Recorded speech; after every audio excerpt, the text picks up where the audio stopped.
The triangle formed by tangent to the curve at the point 1, 1 and the coordinate axis lies in the first quadrant. If its area is 2, then the value of b. Question आपको बोल रहा है triangle formed by tangent to the curve F X equal to,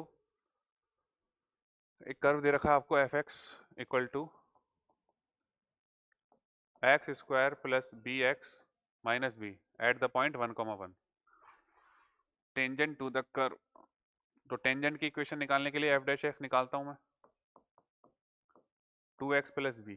तो F dash X की value at 1, 1 कितनी हो जाएगी 2 plus B.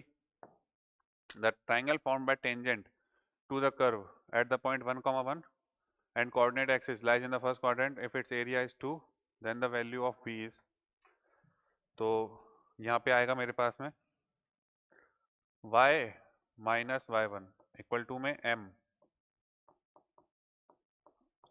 x minus x1। ठीक है,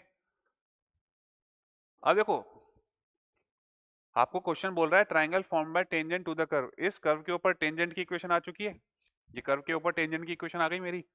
अब बोल रहा है क्वेश्चन आपसे at the point 1, 1 and coordinate axis the triangle form by tangent to the curve. इस कर्व के ऊपर 1, 1 पर जो टेंजेंट होगी और कोऑर्डिनेट एक्सिस, तो कोऑर्डिनेट एक्सिस को ये कहां कहां पे कट करेगी, ये वाली लाइन कोऑर्डिनेट एक्सिस को कहां कहां पे कट करेगी बताओ, कोऑर्डिनेट एक्सिस को कहां कहां पे कट करेगी। Triangle form by tangent to the curve at the point 1 and the coordinate axis first quadrant. तो देखो एक्स को अगर मैं 0 पुट करता हूं, या पहले y को 0 पुट कर लो आप, तो -1 2 प्लस बी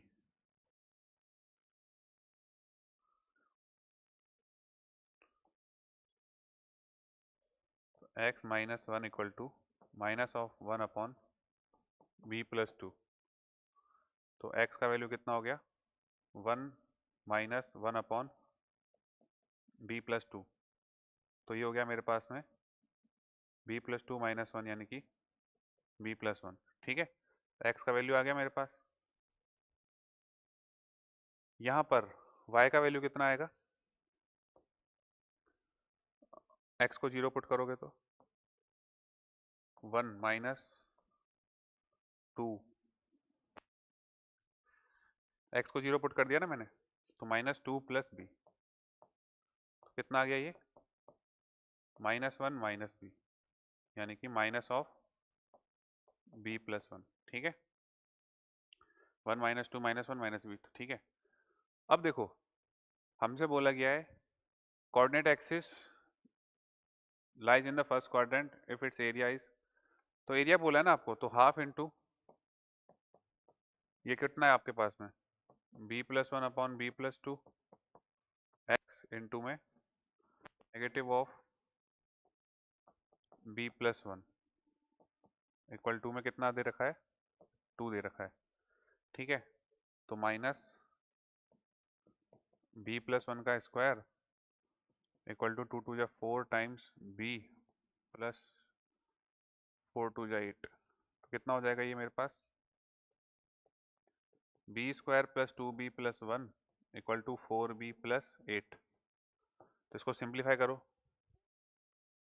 सिंप्लीफाई करने पे कितना आएगा, इसको सामने भेज देते हैं ना, तो बी स्क्वायर माइनस 2b इधर आके 6b और 8 प्लस 1 9 इक्वल टू 0, यानी कि b की वैल्यू कितनी होनी चाहिए -3।